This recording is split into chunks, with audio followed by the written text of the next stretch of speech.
you can imagine. Looks like the game is ready to go, so we'll get this party started.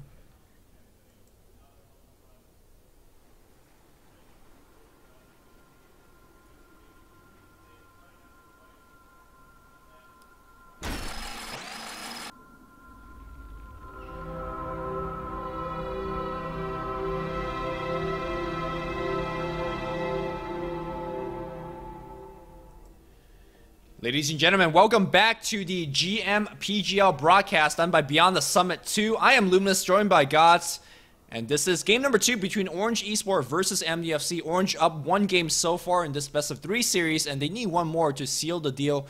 Right after this, we're going to have Vichy Gaming versus LGD International for the GEC Challenge. And of course, both of these tournaments are hosted by Dota Cup. Gods, we are just done with game 1. How do you feel about this coming game so far? You think MUFC could, even it up, or we're gonna go straight into the other series? I definitely favor Orange. I think MUFC just didn't look all that solid unless they sort of had a good pep talk from Winter in between games. There was just a couple individual plays that were obviously not quite there, which normally mistakes they don't make. I mean, especially coming from Hon Trash player. I don't mean to point fingers, but I don't think he was the reason they lost, but he definitely made some unnecessary individual mistakes, popping his BKB when he didn't need, missing some farm early on. But I think a lot will come down to the draft. If MUFC are a very snowball type team, if they can get a good early game start, if they can get those early ganks, early towers going their way, then they rarely lose. That's where they've beaten Orange in the past. They won the early game. Problem is that game, they didn't lose the early game. They didn't win or lose the early game. They were just on even footing, and come mid-game, Orange are fine with that because they farmed up their heroes and they knew that their team play and decision making is going to basically outclass MUFC. Well, to be fair, I mean their lineup's designed more so for the mid game, right? Lincoln Sphere built towards the mid game. No ancient stack for the Tinker, which I saw was kind of awkward, especially watching a lot of Tinkers from the Western scene. But built Butcher Travel straight into Blink, straight into Scythe. That's as powerful a mid late game Tinker as you could have. So I felt like Orange was just in a better position in that game, and hopefully the draft is going to put both teams in a more even footing, if you will. MUFC is going to open up with the first pick, first ban, and they do pick out the Kato as well as the Darkseer, and it's going to pick up Magnus once again. Wang Wang had a good Magnus last game. It's just that he wasn't enough because to be honest, TFG got picked off a bit too many times. Not to point out fingers at him or anything. It's just the ganks of Orange was just too impressive. Yeah, this is a hero I think MUFC played really well around, and even last game when they lost, he did play it really well. The one thing, he tends to always go straight Blink Dagger 4-staff. He doesn't like to go for the big build towards the late game, which I think some situations is fine, but I think other situations he may have to reconsider and think, well, just go straight from Blink into Refresh Orb could actually be quite legitimate. And against Lifestealer is one of those cases because you need to have that long lockdown during his rage form. So Lifestealer and Shadow Demon picked up by Orange eSports. We'll see. I would say with 95% certainty that MUFC grab a Rubik with one other hero here. They almost always pick up either Shadow Demon or Rubik in the first 3 picks. So we'll see Rubik, maybe something like a Queen of Pain.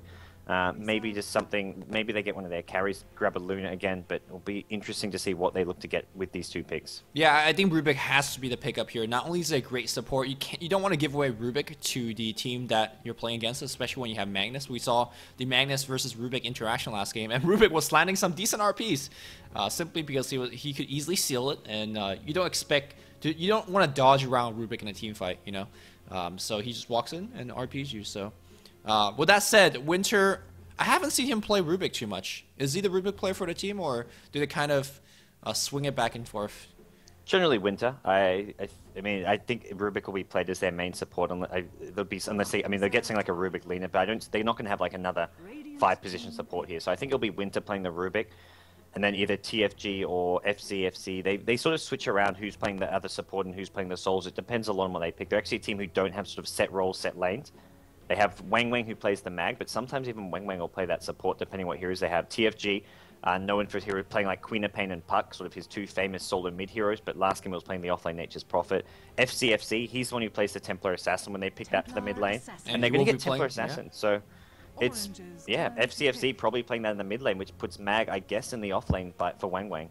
This game doesn't feel like a Templar Assassin game, although obviously we've only seen 2 heroes so far, because Templar Assassin is a hero that really wants that mid lane. Same thing with the Magnus. He can go off lane, but with the nerf to Obscure, he just doesn't have the same impact, especially when he's on the off lane. You don't get that quick blink, which is absolutely vital, especially when you're falling a little bit behind, like how MUFC was in last game. So if they go with Templar Assassin, we're going to see some very awkward laning, and so far I'm not liking the draft. Also keep in mind that Shadow Demon's Shadow Poison, if you do it right, every Shadow Poison takes off at least 2 charges from your Refraction, so even Refraction is not going to be that impressive in terms of a defensive mechanism in the mid game.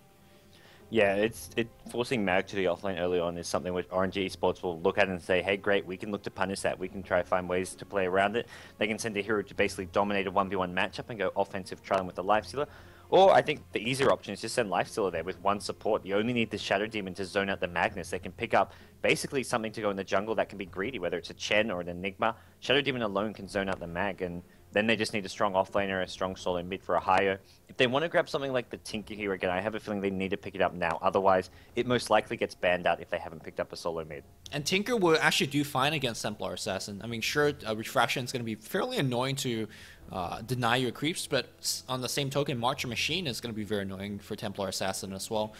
With that said, you really want to make sure that Tinker can't be protected, especially from those smoke ganks. So far, you don't know what MUFC is going to be going. They could go for Enchantress Rubik, and that could be very impressive ganking, and Tinker might suffer from that. They could go for a very standard Queen of Pain if that's what they want to do. Good against most of these heroes. The mobility is definitely going to help out, especially getting access into that Lifestealer Infest and Blink Bomb with a Queen of Pain. But seems like Extinct is thinking, and yeah, we'll see what he's going to go for. I mean, otherwise, if you want to get something for KYXY, you go for the Lone Druid, but they're going to grab the Tinker, so they get a higher tier. I think they realize if they want to Tinker, not something like a Queen of Pain or a Puck, they need to grab it now. Otherwise, solo mids are going to be banned out. That'll be the target of Winter's ban from the second stage. So they grab Tinker. I like this pick. Like you say, March Machines can chip away at the Refraction, can cause TA some problems in the mid lane. You're not going to be able to out-farm the TA, but you should be able to basically stay close enough that you're in a good position. You should be able to get your early levels. And right now, MUFC don't have a lineup that's going to be all that good for ganking Tinker early. And even last game when they had that good ganking lineup, they protected the Tinker so well with that Sentry Ward. Yep, Sentry Wards were absolutely key. So let's see if MUFC wants to go back on it again. I mean, Sentry Ward be damned. Enchantress Rubik is such a good early kind of a 1-2 punch that sometimes you don't have to smoke mid, you can smoke the other lane, but so far they're going to ban out the Chen themselves. Seems like Orange is going to be banning out hardcore carries because, well, that's what MUFC needs right now. Yeah, and it'd be interesting to know like if Winter watches like the replay in between games to see that Sensual, because if once he sees that, he'll think, okay, next time we're doing a smoke gank, we want to go from like behind the T1 tower rather than go in front of it. Like you can loop all the way around and gank from behind, because those are the kind of things when you see, then next time you verse that team, you do something a bit different because you're expecting them to put that Sensual there again. So next time maybe if they watch that replay, they see the Shadow Demon Enchantress again, they look for a different ganking route around that Sensual. So I imagine he hasn't watched the replay in between games, and I think more likely we're probably not even going to be looking. I mean, we could see another Enchantress game here, but FCFC, who is playing the Enchantress, will most definitely be on the TA here. So hard carry bans from RNG Esports, and well, MUFC, they're saying to ban out some of those support heroes to go with the Shadow Demon. Or they can smoke gank an entire lane, different lane entirely, so that's not bad either. So we'll see. Yeah, we're back to the second bans here. Orange still picking out the supports, meanwhile, or excuse me, MUFC picking out the supports, Orange picking out the carries, targeting what the enemy team does need. Speaking of carries, what do you think MUFC is going to go into? So far, Luna's an option if it's not going to get banned out. Sven is still in the pool. I think we've seen a Dragonite a couple of times, although I'm not sure if MUFC dips into GK that much. There's not many other kind of good carries left. MUFC's big ones are Void, Luna, and Tomatoes to a lesser extent, but I think Void and Luna are the two big ones for Hontrash player. Every now and then, they've done a farming Queen of Pain we saw yesterday, so maybe they even go back to something like that here, because you've got the TA, so having a TA and Queen of Pain as your two main carries or semi-carries is actually, I mean, it's pretty strong. It's good for dealing with the Tinker as well. You don't really want to have a hard carry late game farmer. I think Queen of Pain is a good hero to have to help pick off the Tinker at times, so maybe we could see a farming Queen of Pain again. Lone Druid is in the pool as well. Yeah, Lone Druid is still in the pool. So I'm not sure. Don't know if I've seen Hontrash player play that before though. I've seen MUFC run it. I just don't think it was Hontrash player on the Lone Druid. Yeah, I mean, I'm not sure I would like the Lone Druid here in this particular game either. Against Tinker, running through a Marcher Machine, even though the bear is very tank, I don't think it's a winning proposition. But we'll see what Extinct thinks. They will be picking right now. Weaver is going to be the ban. Weaver does match up against Life Zero excellently, especially when you give that Empower damage upgrade. So I like that ban quite a bit, actually. Yeah, I think Weaver makes definite sense. And that's something which I completely overlooked. MUFC run a lot of Weaver, generally in the off lane, but they could run it in the off lane, then run a different hero in the safe lane, like the Mag or the TA. Orange have actually ran a safe lane farming mag before for Mushi. It was the first I've ever seen of it, but apparently it exists. But I think the Weaver ban definitely makes sense here. Yeah, or maybe they MUFC could, you know, pull a Team Liquid and run a trialing mag. That's definitely a possibility as well. Enigma is going to be the pick here. I actually like this pick quite a bit because, you know, for Orange, in the early game, they're going to be mostly playing defensive. Tinker's not a mid hero like a Roman gank. Lifestealer mostly sticks to his lane. Shadow Demon could do a gank or two, but for the most part, will be most likely babysitting a Lifestealer. So you know you could get away with getting a greedy build, putting that Enigma in the jungle. And that's might be actually freeing up your Magnus a little bit to actually maybe run a dual lane mag and put another top lane solo by yourself. Of course, most likely Magnus is still going to be the long lane though. Yeah, and I think it's a greedy Enigma, and it's something which Orange can actually punish. So like now, there we go. There's your strong trial. Yep. So they can get offensive trial. They'll depend on what MUFC last pick gave. MUFC last pick their carry here, and it's obvious that Enigma's going to be in the jungle. Then Orange eSports can easily send tri lane into the bottom lane, offensive trial, and send Tinker mid and get a safe lane farmer like a Lone Druid. Lone Druid will be fantastic in a 1v1 matchup against the Mag. Lone Druid, I mean, wins that matchup. Your trialing will beat the dual lane, and Enigma will be sort of forced to either come help or just abandon the lane all together. So it'll be interesting to see if MUFC are actually going to run a jungle Enigma here, or because maybe they just play TA as a safe lane farmer, have Enigma in the offlane, and Mag then can still go in the mid lane. But then we're looking at Hon Trash player maybe playing the Tempo Assassin. And it looks like it is going to be, I guess, a carry TA as their main carry. It could be a farming Sanking too as well. Yeah. There could be something said about a very, very quick arcane blink Sanking, just having similar, maybe even better impact of something like a quick blink arcane Magnus. The fact that Shadow Demon and Leshrac are absolutely squishy heroes, so that a two-man Burrow Strike into Epicenter combo just completely wipes them. There's something to be said about that as well, but for the most part, we always see Sanking being placed as support, so 5 seconds. Not sure myself. I definitely agree that they could easily run that strong duel and have Enigma in the jungle, and you'll know when, Orange will know once they see who's playing what. Are we going to see a farming Leshrac? Are we going to see a Solo Vengeful Spear? What is this? Leshrac, I can't see him doing anything apart from a farming Leshrac. Yeah. Whether it's a solo Leshrac or a trialing Leshrac, we'll have to wait and see. Kachik, it's not Kasik, it's Kachik Imba playing the Lifestealer, so that puts who's the KYX1 to Leshrac. So KYXY known for playing in that offlane, so maybe we're looking at offensive trialing with Shadow Demon Leshrac VS. I feel like that's weaker than having the Lifesteal in the offensive trialing though. If that's the case, I feel like Lifestealer, if you're going offensive trialing, you want the Lifestealer there. Sure, he's a melee hero, but having the rage and wounds is just so powerful. I think in this particular game, maybe Lifestealer isn't the best hero, considering the hero that you're likely going to run into is a Skewer Magnus or a Sandstorm Sanking. So I think having the tri-stuns, if you will, are maybe a little bit better. KYXY is going to be the last person to pick, but we'll see how that goes here. We may be seeing the Mushi style mag, the safe lane farming mag from Orange, because it's Hon Trash player who picks it up. I'm not 100% sure on this one. TFG grabs the Sanking, so I honestly don't even know what MUFC are doing right now. They've got FC playing the TA. Actually, yeah, we're going to see FC at mid lane. He's got 3 branches, so it is a solo mid TA, which then we look at who's going to be playing the offlane. Maybe it's Enigma offlane with a mag trialing. Like you say, the liquid style trialing mag. Mag, Rubik, Sanking. I guess it works. Yeah, the liquid style trialing here puts the mag on support though, as I think TFG is going to be in support, and there's something to be said about supporting Sankings. I think it's not that good. He really needs levels. He needs a quick boots, and that's something that support Sankings don't have that luxury to get, especially when you don't get that pull, especially when it's not guaranteed. Enigma starting out with 5 clarity, this could be an indication that's going to be a long lane Enigma, although Enigma always starts out with a ton of clarity, so you don't really know. Meanwhile, on the other side here, Net going to be playing the support Vengeful Spirit. Extinct going to be playing the support Shadow Demon, and it's going to put KYXY on that, most likely a farming Leshrac. We do have Lifestealer being handled by KK Imba, and Core going to be playing Tinker a second time in a row. Well, over on the Dire side, Orange Esports, we've got Extinct on the Shadow Demon. Oh, sorry, what were we talking about? You've just introduced them. We introduced pretty much everybody, because we had a long pause. It's okay.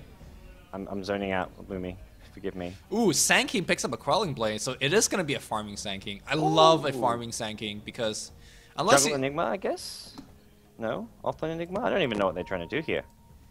Well, we'll find out hopefully in just a bit. I think it's gonna be jungling Enigma. Magnus has a stout shield, so he's most likely gonna be soloing it up. So yeah, like we predicted, it's gonna be a farming Sand King with Enigma in the jungle, going for that very greedy build. And once Sand King picks up a quick blink there, or even before that, just with simple boots and the fact that he has a very highly level Sand King Burrow Strike, he could be very impressive as a ganker. And they're sending him right off the bat to the solo safe lane as well, so they're not expecting him to be up against a tri-lane, or he's just going to make himself some little tree pathways here at bottom lane. But if they're expecting a bottom lane tri-lane, it's probably less likely he'd go for the Quelling Blade, unless he's trying to like dig himself a nice little pathway he can get XP in these trees, which he's doing just that. Making sure that he gets his juke path going in between Burrow Strike, tree cutting, and Sandstorm.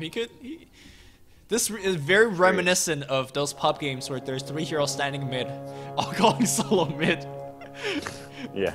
But FCFC is now going bot, and Sand King is not there anymore. Okay, I'm not sure what's going on.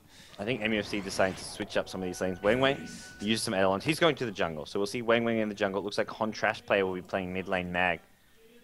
It really looked like, I think TA was the initial thought to go mid lane, because he's got this 3-branch eco build. He was going to be the initial mid hero, but they quickly realized they don't want to be sending him there, it seems. Yeah, it's going to be Huntrash Pro against the Leshrac. And to be honest, I feel like this matchup doesn't really favor too much of anything, although with Extinct forcing Huntrash Pro out of EXP range for a good majority of that level 1, that's going to be pretty important. And the Eidolon's trying to do the same thing here, doing a little bit of pot shot damage to Extinct. And Sand King just bought the Quelling Blade to cut down a couple of trees. Is that worth the investment? Well, I think it can be if you use it mid lane and start doing some mid pulls here. I'm not 100% sure if you still can, but I've seen some teams and players still doing it, even though it did get nerfed and made harder. But he's not going for that. He's using it to make some escape pass at bottom to help him basically use these pulls here. He'll pull once and he can now go for that second pull. Didn't have to waste a Tango, I guess, but that was a 225 gold investment. He can jungle a lot faster with this Quelling Blade, man. Look at how much damage he's doing to these mud golems. Everybody loves killing mud golems. Alright, man. Meanwhile, speaking of jungling here, we have KYXY jungling in the Radiant jungle, considering he can't really go off lane. It is just a straight up dueling mid. And this dueling mid, if you haven't seen this combo before, it's about 6 or 7 months old, even pre-TI2. It is an insanely damaging combo. Soul Catcher, Disruption, or Disruption to Soul Catcher and Split Earth and Edict. You get a kill against just about any hero, skewer or not. Yeah, it'll be on Trash Pelt, be very careful. I like that he's got the early stout shield, so all this harass that's potentially coming out will be doing a lot less damage onto him. So that's something where I think he may actually be able to survive until they get maybe level 3, level 4. That's when, well, he's going to be in a bit of trouble here. And Ahio is actually going to be going for a Lightning Storm build. And there we back go. in the mid lane, they're going to go right on top. There's a Split Earth. He does not have any mana for that skewer because he used it for the last shockwave. Right hit here. That's 3 stack of poison. Not going to be enough to get that kill. Very interesting the fact that he went for Soul Catcher, or went for poison instead of Soul Catcher. Yeah, I mean, you get a bit of harass coming out there, but I don't think it's going to be enough to make a difference there. Soul Catcher may have secured that kill.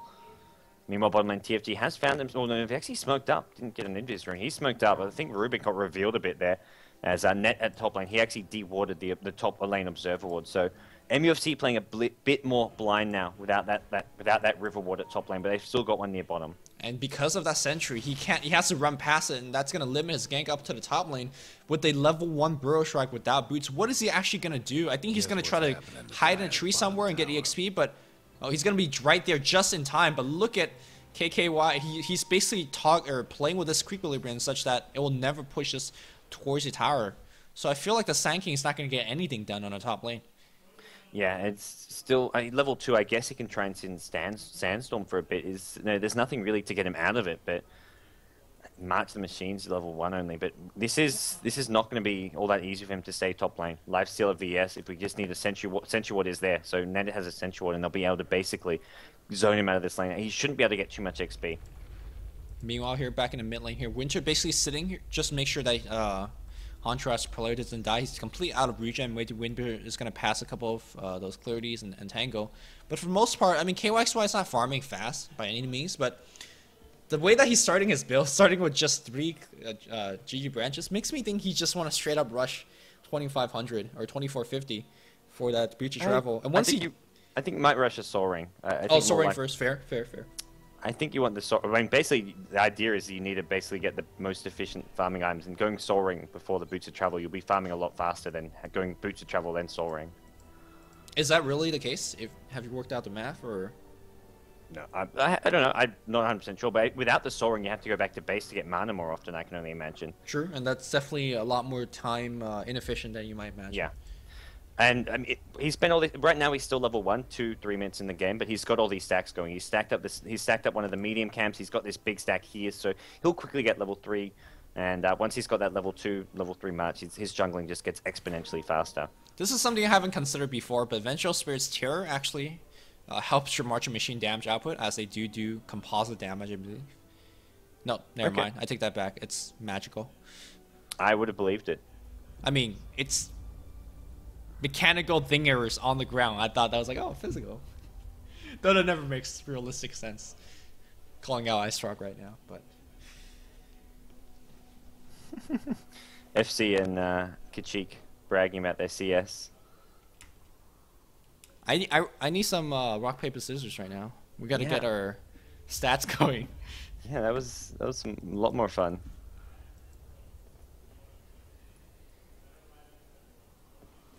Well, right now it's Lifestealer who's actually on top of the farm here, and no surprises there after his morphling last game. Let's check out the mid lane also. Not miss. I mean, dual lane against a solo mag. I guess he should be farming this well, but it's still a case of it's not as easy to farm in mid lane as it is to farm in the safe lane.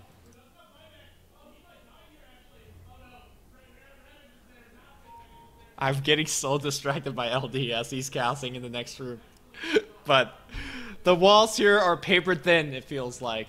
Sounds like he's casting a good game at least. It is. It is. So if you want to catch up those games, that's going to be on the Beyond the Summit Channel 1. Of course, this is the GMPGL, hosted by Dota Talk, and we are Beyond Summit, Gods, and Luminous.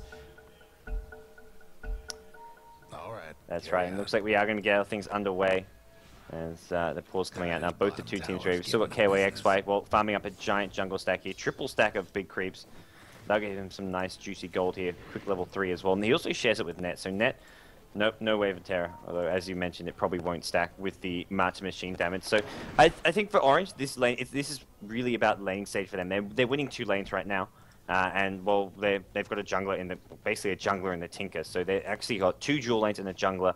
And most of their heroes getting some farm, some XP. Well, on the same token, the Wang's jungling up as well, and of course you do see Winter coming back here to get some EXP. Going to be trying to go for a pull, a little bit of missed time there, but FC also going to be going for his very, very standard phase build. I say standard because it's not really standard for any other player, as Tread is definitely the item of choice here, boots of choice.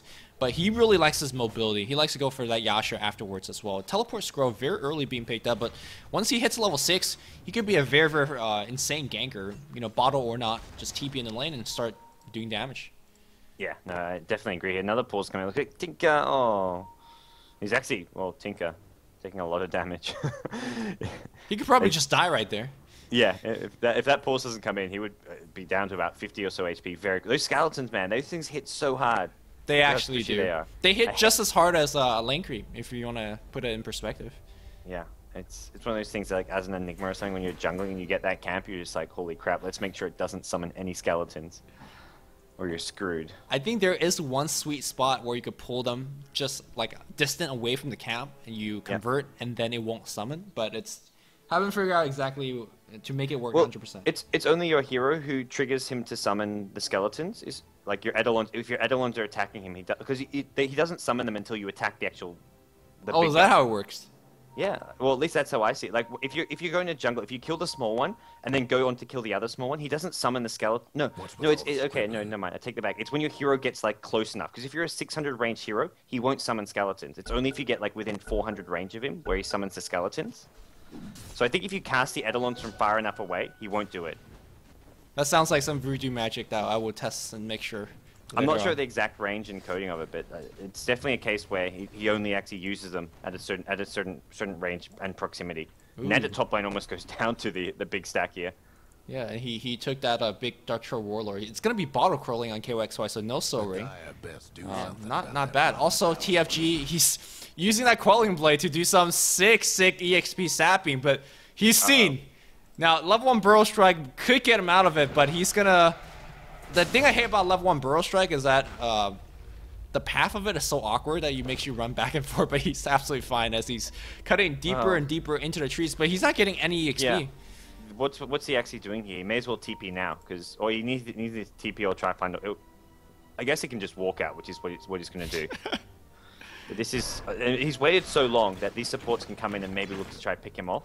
VS does have that Sentry Ward, so he's not going to be able to go into Sandstorm. This is, I don't know. He's trying to get XP. He's been level 2 since he should have just stayed bottom in that jungle because he's not getting any XP or farm, and he's not even disrupting the farm of Kachi. Uh-oh, here comes Net. I mean, he's going to basically run through the path. The sad thing is that he actually does not have that Terror. Terror is going to be very helpful in terms of finding him where he is. Not that you can still get a kill because he's still going to be stuck within the trees. Also, Imba does not have a Quelling Blade. Not that he needs it because he's an Imba Lassiter. Yeah, he's not missed anything really so far. 35 creep kills, and for TA, FC at the bottom lane, he finds himself a tier 1 tower now. So he's basically up there as far as CS goes, and now gets himself a tier 1 tower, so he should be leading as far as net worth goes. And I can imagine maybe this game looks for a fast Blink Dagger, or otherwise he just goes pure out carry mode, which is going to be your Yasha into Desolator, BKB, Daedalus, whatever it may be. I agree with the fast Blink Dagger build. There's so many squishy heroes in this particular game. Even Lifestealer, which is the tankiest hero by far, you can actually bring him down relatively easily in between Refractions and Mail Strikes. So I think Blink Dagger, especially the time that he's going to get it, he's going to get like, what, a 8-minute blink, and it's going to be absolutely just killing against these supports. So hopefully he will pick that one up.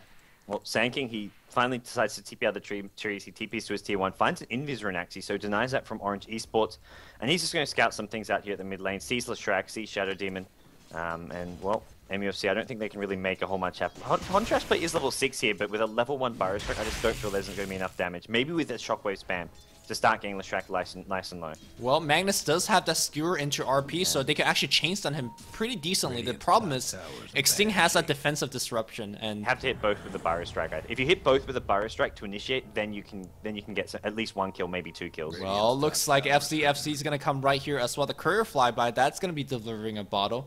Trap here by FC. That's gonna elicit a TP on the bot lane from the Tinker. Tinker gotta be extremely careful. He could easily go down to the Phase Boot Templar Assassin, especially when he doesn't have any boots, but a big smoke gank rotation coming in right now. Black Hole and RP are both available, but somehow Orange, they know they're going to both rotate on the bot lane into a bush or a gank, whatever you call it. They're going to dodge a big smoke gank. Whether they know or they're just looking, maybe they decided now is the time to gank FCFC. It's going to work out for them in top lane. Orange Esports, they're trying to get this T1 tower, but TP's coming. FC TP's there though, so he's not going to get banked. Both teams dodging ganks left, right, and center, and there's your Black Hole, the smoke gank. It's going to get themselves a lifesteal and first blood as well, so well worth a Black Hole to get first blood, as well as a kill on the main carry lifestealer. So and a tower deny. Oh yeah, tower deny as well. This is big for them, although it hasn't been denied yet. Imagine they will go back and do so. Meanwhile, we're going to see a push being mounted on the bot lane here by Orange between Edict as well as Marching Machine. It could be pretty decent time to push that one down. Unfortunately for them is that FC just picked up a Blink Dagger, and at best they're going to get a trade. You can see Sanking now hiding in the trees again. This time he'll get a lot of EXP, and most likely will put him close to that level 4. So tower trade, Sanking getting EXP, first blood going to the Radiant, as well as a Blink Dagger up on the MUFC. I feel like they're pretty ahead despite, you know, towers going down from both sides. Yeah, the first blood and the kill on the lifesteal slowed him down quite a bit. He's going for this phase drums build, and anything you can do to slow down that drums, it slows down how long it takes lifesteal to come get involved in fights. Because once he's his phase drums, we'll talk about that later as 2-man Burrow Strike into a huge 3-man RP. They're gonna get the tower regardless, but here comes FTFZ. He's got the blink. Unfortunately, very low in terms of mana. Double TP out, and that's gonna be enough. Very, very good recovery here from the Dire. Orange could have made it very, very bad, but they drew out 3 TPs, I believe. 2 TPs at the very least. Still got the tower and didn't lose any heroes. They couldn't script it any better. Nice play. If you get all those TPs coming down, wasting so much of MUFC's time when they could be farming, they could have continued pushing the tier 2. Tower still going down. I mean, MUFC, they're not going to be too worried. TA probably quite happy to be bottom anyways to keep on farming. Has a Blink Dagger up now. Decides to go back for a bottle, and, well, he's going to be looking for that Yasha or Desolator, whatever it may be. So TA happy to be bottom farming, but the other heroes waste a bit of time. We're expecting to at least get a kill out of that. Double damage gets snatched up here by Leshrac. Very under-level Leshrac, considering the fact that he's mostly free farming on the mid lane, especially with the help of a Shadow Demon. Although Shadow Demon was enjoying quite a bit of EXP as well. TFG finally hitting that level 4. I'm so used to CFG getting so much item because he plays that solo mid and he gets off all those great ganks. I don't know how he plays very item-starved Sand like this. I think item-starved Sand is probably one of the hardest heroes to play well. You need the range, you need the levels, and you're not getting any of it. Yeah, even just having arcane boots or something is so crucial as well if you want to be able to just basically spam your burrow strike. If you haven't got those, he's got 2 burrow strikes in a team fight and a sandstorm, and once he has his epicenter, he has 1 burrow strike and an epicenter. You have to time it so well. With arcane boots, you can just stun in, then sort of run on past, and then look to come back, drive by again for another stun, and you can't do that until you have some farm, some items, and Sand King is so starved for farming items right now. So I wonder what Leshrack's going to be building in terms of item. Now, Point Booster means generally Bloodstone of that sort, but I feel like Leshrack is a hero that you could just pick up a Point Booster for value, and then go back to whatever item that you were thinking of going before, whether it's drums or going for a Black King bar, or even going for a quick scythe. But for now, he's holding to that Point Booster as well as 1,400 gold in the bank, and not really purchasing anything just yet. Yeah, Point Booster even better value than like the casual Vitality Booster. 50 less health, but the 150 mana on a hero like Leshrack can make a nice big difference. I love the way that FCFC is playing right now with this Blink Dagger. Grabbed it quick and just rotating into the jungle. And he sees net right now. Alright, he will see net very soon, especially with the creep wave being pulled right now. If he could Mel Strike or Blink Dodge a Magic Missile, that should be dead. There's a Magic Missile, and there's going to be a TP out. Can we actually get the kill? No. So very good job for Revenge surviving that. Very little kills. Yeah, it's only level 2 on the Meld Strike right now, so you really need that level 4 Meld before we see those easy solo kills on these support heroes. Can do so if they're not TPing out, but with the TP out, it's pretty easy to get away from this TA. But FC now gets himself up to level 9, so he's almost approaching that maxed out Meld. One hero they haven't really taken much note of, no one really has at this point, is the Tinker. He's been just continuing the jungle, continuing to farm. He's almost got those boots of travel. Yeah, but FCFC is going to find right now worse. He's going to TP out there as well. No, he breaks the TP, realizing not going to survive, going to drop a laser. There's a Magic Missile as well. FCFC is going to perhaps survive. Blink Dagger being disabled continuously. Here comes the RP on the background. Tinker does die, and they're going to now focus here on the other 2 supports. Oh no, Core's going to go down after a blink hit as well. FCFZ picks up double right after the big RP. So far, I was going to ask you, the lack of activity, who does that favor? Seems like it's favoring MUFC right now, as that Blink Dagger allows them to pick up kills so much easier. Yeah, the Blink Dagger pickup from TA is starting to give them some momentum. They're getting a T1 tower of this as well, and this T1 tower makes a big difference because that's going to be giving Sand King a bit more gold as well. They're all getting more farm. Mag still needs his Blink up. He's now up to 1,500 after his sort of slow start against the mid lane dual lane. You weren't really expecting him to farm a whole lot. If he can get a Blink Dagger up in the next couple of minutes, things will be looking really good for MUFC and Orange eSports. Well, they'll be just relying on stalling the game out, which they can look to do so with a Tinker. Lifestealer's got the 1 death, and he's continuing to farm, looking for that armlet. And until then, it's really difficult for Orange to farm. But I don't think Orange are that far behind right now. Sure, MUFC have a really strong mid-game, and the next 5-10 minutes are going to be sort of favored towards them. But if Orange don't give up too many more kills or towers, or at least go for trades, then things go okay for him. Well, here's the thing. Enigma has that mech, and he has a Black Hole available as well. He can't get picked off right here, though. The Spirit is going to hit, and Wang, can he pop the mech before he does? Yes, he does, and he should be fine. He can actually turn around for the Black Hole. No, he just runs away. So getting a pick off like that is good. But on the other side here, FCFC gets his own pick off. That's 1 kill. He's going to run into a lot of different heroes, though. There's a buyback for the Enigma. Can FCFC survive? There's a Mel Strike. Can he actually? No, he cannot. Mel Refraction being burnt away. We do see Huntrash player going to go back here. Is he going to get mech? That mech still on cooldown for a bit. I got to say, this team fight went a lot better for Orange, as MUFC getting picked off here and there despite having better items and really a better level hero at this point as well. Yeah, just positioning there. Enigma gets picked off, then buys back. TA went diving in, did kill off the Shadow Demon, but couldn't find a way out of there. As March the Machines and plenty of burst damage and lockdown just kept him down. So Shadow Demon for 2 key heroes in a buyback, heavily favoring Orange. This is where you can really tell that despite being up 4 kills to nothing, MUFC were actually not really that far ahead at all. They had a slight edge. They have a slightly stronger team fight, but if they're not landing off these blink initiations, if they're just sort of having it sort of heroes get picked off like that, they're just on pretty much on even terms as could be. Orange eSports easily take these pickoffs with the lineup they've got. Yeah, especially when your mech is not used to heal others, it's used to heal yourself. Not exactly a same item, if you will. Tinker got his Butcher Travel finish, so it's going to be very difficult to start pushing down towers if you're Radiant side. And of course, once he level up that rocket, you're going to be losing a lot of HP. Of course, Tinker didn't have necessarily the same game as he did last one, where he got off a very quick BLT and was kind of the backbone of Orange's mid game. This one, he's taking a backseat in terms of the the Lifestealer. Lifestealer, though, he's basically just rising away, not really putting a huge impact in the game either. Yeah, I think he just wanted to make sure he got that armor up first. I mean, the phase drums would be good if this team weren't behind. Because they were slightly behind, it was really hard for him to come and look to up the aggression because, well, they weren't being aggressive to begin with. So he's decided he had to finish off the armlet. Now that he's got that, maybe he'll definitely look to come and get involved in any team fights to happen, and we'll maybe even look to see Orange get more aggressive on the map, trying to get some more map control going their way, because right now they're playing very, very defensive with their positioning. Yeah, speaking of map control, you can see the wards are on the enemy or on the dire side of the map, both the wards here. But back in the jungle, FZ is going to force yet another TPs. I mean, the one thing you could say about these TPs is that sure, they're not dying, but another thing is that it's 135 gold down the drain every time you TP back, and a lot of time being lost.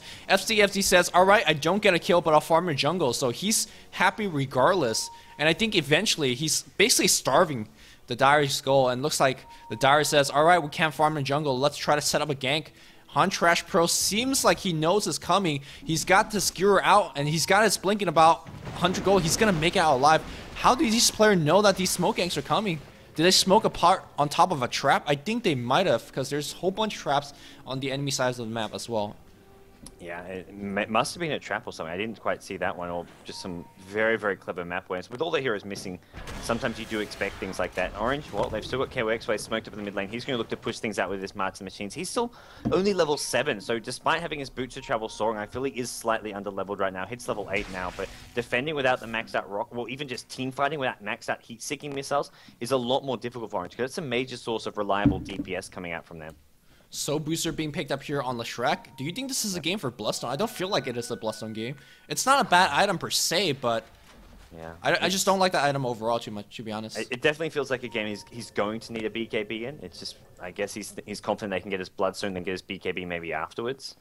To be fair, BKB also doesn't block RP and Black Hole, as well as right click coming out from the Templar Assassin. So maybe overall HP is what he wants. And to be honest, Leshrac, once he pops his ult, he just wants as much HP and mana right there. And looks like these guys are just hiding in the trees, trying to find that pickoff, but they're just not finding it. Meanwhile, again, FZFZ farming in the enemy jungle, constantly looking for pickoff of his own. And I think this way of play is going to favor MUFC a tiny bit better. Well, but not if Trash Pro gets picked off here.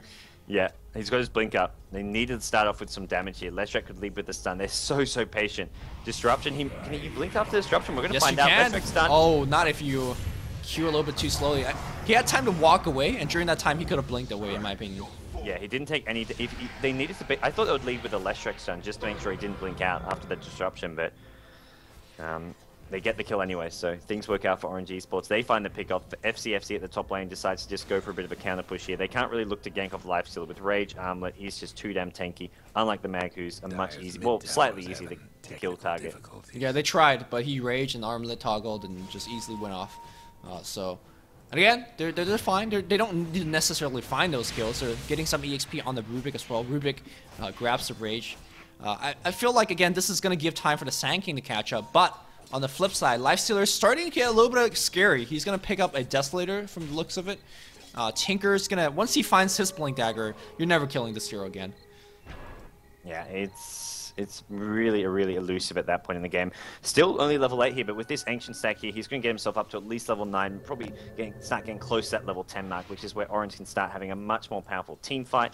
And overall, we're going to be looking at a much stronger Lifestealer. Desolator is coming his way very soon. So MUFC, they've been making much happen in the last couple of minutes, and the question is, does that actually work for them going into the late game? They almost lose TA. TA gets blinks out just in time here. It's going to be Winter invis now. Finds KYXY. We're going to see initiation coming from the low ground beds. FCFC, he gets caught out over on the side. He's going to pop another Refractory, swap back in, and FCFC, it looks like he gets brought down. Meanwhile, in the main fight, Leshrac, Ahaya going to town with an ultimate here. Enigma has got the Black Hole, but not going to use it just on Leshrac. Stanking, Epicenter trying to bring down Ahaya, will succeed in doing so, but here comes Kachik. Kachik going in, Black Hole, RP, both being used. Orange eSports caught up by both ultimate. Black Hole catches 2, RP catches another 2. And I mean, when you have enough big wombo combo ultimates, you don't have to hit everyone if you time them at the same time. But Lestrak's brought back. Lestrak's back in the fight, and he's doing so much damage. He's got himself 2 kills already. He's going looking for more. Sankey going to buy back for this one, and TA being burnt down by the Edict. The ultimate. TA, I think, fall back for this fight as well, and it's a triple kill for Ohio. What a absolute clusterfuck of a team fight. Sankey blinked, stunned, but he's got nothing he can really do except run away. Well, the team fight's not over yet. Han Trashbro comes right back, he drops a Skiro, and it's going to be trying to run back out into the multiple laser marching machine. KYXY is slow, but so low is also Han Trashbro. Both players decide to TP out. If there's ever a team fight, you need that epic music, Valve. That was it. Where was it? I mean, MUFC had the team fight until the buybacks came in. The Black Hole, I think it only initially caught 1. I think after the RP it maybe had 2, but RP caught everyone, the Black Hole didn't. It was like this perfect sort of separation where RP was at like this small circle of area and Black Hole was the other circle of area. So it caught the entire orange team in either of the 2 ultimates, but they just didn't quite do enough. And once Lestrak brought back, it was just, the fight got turned around really quickly. That was some Venn diagram of death, but the buyback from TA was nowhere near as effective because he was focusing on the Lifestealer, which he was happily to armlet toggle, but can't really do too much here against Lestrak's really big damage output. And of course, a second life, that Soul Booster gave him all the mana he needed to just ult and run back in. And look at his goal right now. He's going to have a Bloodstone. With the game being so even at 8-8, and we're walking into a mid-game where team fight's going to happen a lot more frequently. If you die after Black Hole, if you die after Epicenter, you're healing your entire team, which is not something you can completely ignore. I know a lot of players only think about the positive of Bloodstone. You get the mana regen, you get the HP, which is nice. If you get blown up in the beginning, your teammates are getting killed, which is going to be a huge factor in this game as well. So it's looking like a pretty good purchase if you think about it. Yeah, it's unfortunately didn't have it for that fight after he bought back. Otherwise, he would have gotten some nice charges. But at this point in the game, do you feel Orange are back in this? Like, well, I'd say back in this. I mean, they were never out of it. But do you feel like they have a slightly better transition to the late game, or does having these sort of 3 squishy heroes in VS, Shadow Demon, and even Lestrak, Tinker to a lesser extent, sort of make their late game not that powerful against the team fight of MUFC? I mean, looking at 3 Blink Daggers, 2 Arcane Boots, and a mech up on the Radiant team, I feel like their team fight is still a lot more superior, but they're not winning these team fights. The one that we just saw them lose, the buybacks not really being helpful. The one they lost previously when they first picked up the mech, I felt like these 2 team fights should have been lopsided victories for them. Not only have they not really capitalized on them, they've given Tinker a lot of room to farm. And I feel like because FZ is the only carry on the Radiant side, and it's not really a true carry at that, I feel like once Scythe of Vice gets up on KYXY, once they pick up some BKB, once that Bloodstone's finished, I feel like Orange got the late game handled. And because they're not even losing that much lately, or right now, I feel like Orange in a very, very comfortable position. Now, obviously, with these kind of wombo combo team fight, you really never know until the throne goes down, because you could be losing every team fight, and sometimes you get a Black Hole, you get an RP, you get an Epicenter on top, and you just team wipe, and you get a Rax or 2. But those are so rare that you can't really count on it. Yeah, and it does feel, I mean, that team fight, it was Lestrak buying back, it was 2 heroes on the MUFC side who bought back, so MUFC wasted even more gold there, so the gold graph is even somewhat misleading. And looking at the net worth of some of these heroes, Lifestealer, it's 3 of the top 4 are all on the Orange eSports side. Their supports are really underfarmed. That's really the big difference between the 2 teams. The supports over on the MUFC side have a lot more farm. You've got Sanking with a Blink Dagger, you've got the Jungle Enigma with a mech, starting to work on a BKB. All the heroes on the Radiant side, Rubik the least farmed, and even he's got Arcane Boots and Magic Wand. Yeah, and I mean, Rubik, that's really all he needs. He wants a Blink Dagger, but he's fully a functional hero at this point. Double damage gets picked up here, and that's going to be a good cue for them to start looking for a couple kills. He's going to be stucking into the jungle, at least for now. Speaking of in the jungle, we did see the Tinker as well as the Lifestealer also rising up. There's a lot of warding and dewarding going on. Look at the amount of sentry wards on the dire part of the map. Or he says, no vision for you, man. Yeah, it's like where, like, just get a gem, save some money, long term. It's an investment. Yeah, it is an investment. Until you drop it, which is then a kind of a loss. Well, yeah, absolutely. But we'll maybe see with the DD, with or without the DD room, maybe MUFC look to push out some lanes and go for Roshan, something they do love to do, but it's going to be a bit hard to do so from the Radiant side. Especially with all these tier 2 towers still up. So right now, they're forced to maybe look to try and find a team fight, but no BKB on Enigma soon, and smoke on Winter. So it looks like we will be seeing a smoke gank coming out from the MUFC side in a second. Yeah, and then having all these sentry wards available means that their smoke's gonna be safe. The thing is, most teams, it seems like both teams are very, very good in terms of dealing with smoke. Speaking of which, Winter gonna be charging up the hill here, looking for that Tinker, who most likely likes to farm the Ancients. He's gonna see a Tinker teleport in, but they want to swing up north. They find Extinct. Extinct's gonna be the easy kill for now, but that's it. That's all they're gonna get, and I'm not sure whether that was worth the smoke, to be honest. Yeah, whenever you sort of 3 or 4 man smoke gank and just get one support hero, it's not really worth it unless you can transition into a nice little push, which they are going to do here. They'll get a tier 2, but I think with or without the smoke gank, they could have just gone 4 man push bottom and probably got this tower. Tinker is going to come and look to defend it, so maybe they don't even get this tower if we can get enough marks and machine spam. TFG over on the side here is looking for KYX by blinking. Can he get the stun off? There's another blink. He needs to do so. He does so just in time. TFG not going to get in range, and now more TP's coming in. Ooh, here comes the Vengeful Spirit trying to bait out. He does bait out a Burrow Strike, wanting to. There gets a swap.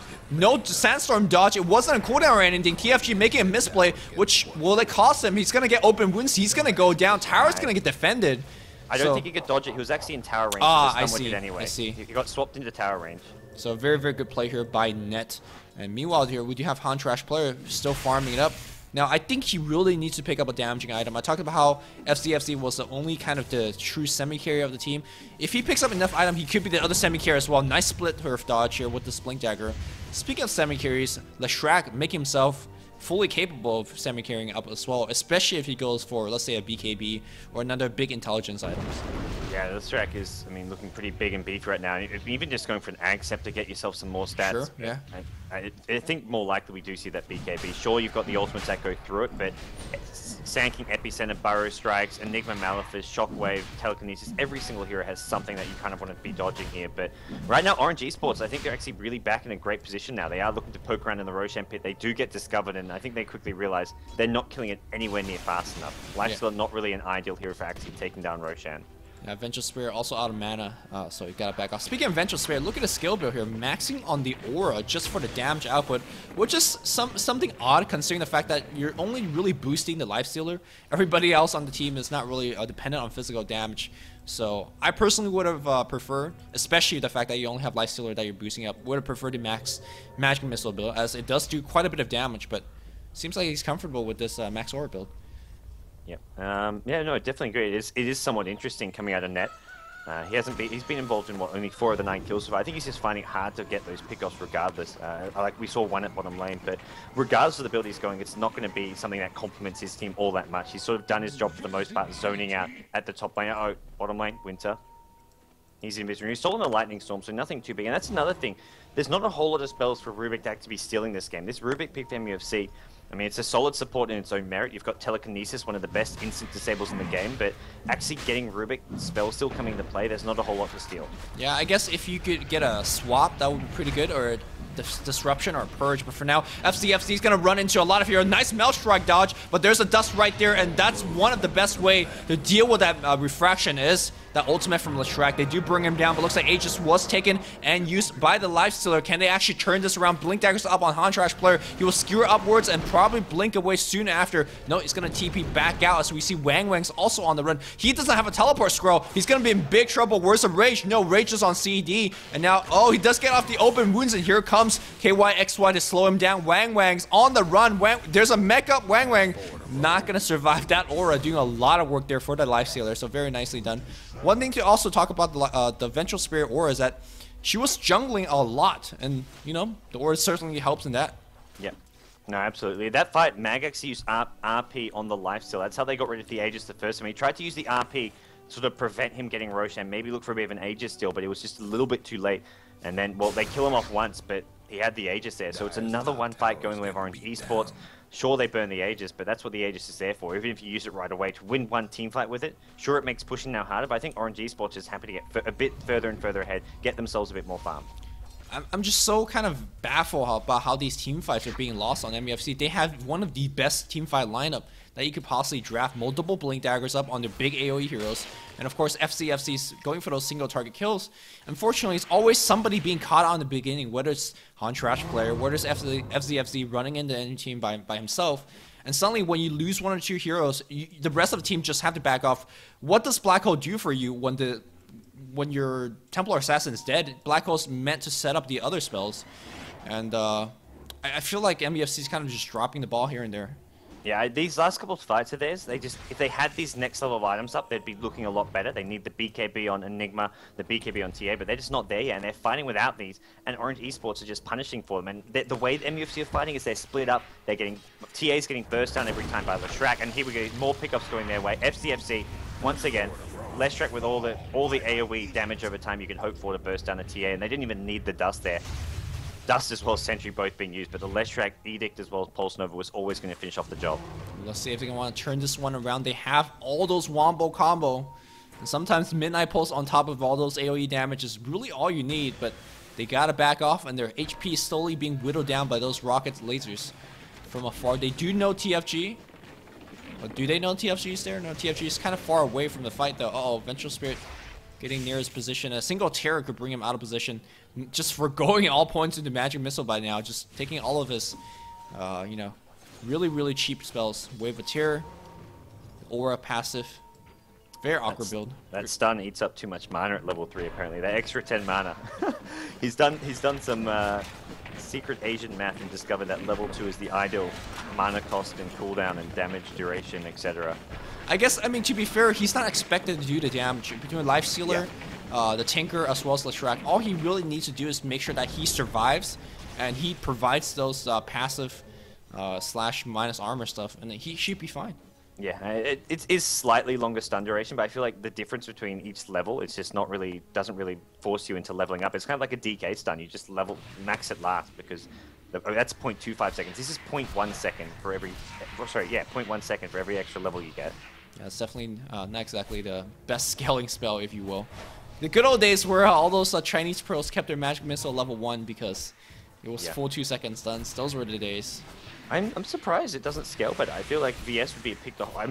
This skill is kind of like your bread and butter VS skill, but it's such a bad stun. 1.75 seconds maxed out, 140 mana cost. Like, that's not a very good. Easily dodgeable by basically everything. For a support hero, that's a really bad disable. That's why everyone picks Rubik and Shadow Demon. Telekinesis, it does no. You don't need your stun to do damage. That's why Rubik's so good as a support. Telekinesis doesn't do damage, but it's instant disable. It has no casting time, and it throws them up in the air. It's an AoE stun as well. And Shadow Demon's not quite a stun, but it's a similar thing with some of these other heroes like Leshrac, Lina. They just have more cost-efficient stuns, even though they're not reliable. To be fair, Rubik also steals their RP and uses it against them. That's something Bench can't do, but you know. I don't know. I feel like we need to see some improvements in Magic Missile. Just small ones. I agree. It can more like a standard support hero. And every time somebody asks me how to improve the spell, I just say add some AoE to it. Make it a Sven stun, you know? How do you improve Reaper Scythe? Hey, make it do like a Mana Void. AoE. They should add some cast range to it, like. Sure, that's fair too. As you level up, add like 50 cast range every level. But for now, Tier 2 is gonna get hit on the bot lane here, as we do see KKXC got the Deso, gonna be going for Heart. Look at this guy, man. He's dishing out insane amount of damage. Yeah, this is looking really easy for Orange all of a sudden. Nothing really standing in their way to take towers, to get kills. FC has caught himself out of position a couple of times, but now we see him getting a BKB, so things could look to turn around for MUFC. This is kind of it. BKB's up. Enigma, I think, Enigma's got his as well, so we'll see double BKB coming in. With that, maybe MUFC can win this next team fight. It's going to be very, very dependent on that if they want to stay in this game. This next team fight, I mean, if MUFC don't win it, I think they've lost. If MUFC do win it, then, well, we look to go towards the late game. So, in my opinion, I feel like Contrash Pro's item choice is absolutely incorrect for this game. I mean, last game we saw how mobile the Magnus was with the Blink and Force Staff. I feel like this game he needs to do magical damage, or damage, period. And Force Staff is not an item. I don't think mobility is an issue in these team fights. They just are not tanky enough, or they don't do enough damage quickly enough. So, yeah, I don't think you need the refresh orb necessarily, because look at all these AoE stuns in team fight from the Sanking, the Enigma, the Rubik. So I think going for some damage or at least survivability would have been a better option. He's going for a BKB now. I don't mind the BKB.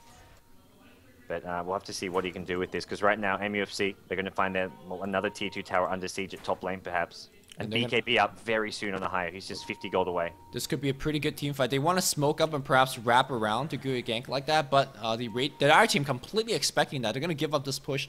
Tower is defended at the end of the day, but at this point in the game, you're playing against a split push of a Tinker. You can see the Tinker just going all over the place with the Blink Dagger, backing himself up, and look at his goal. It's creeping up to 3,600, 3,700. That's when he's going to pick up that Cypher Vice.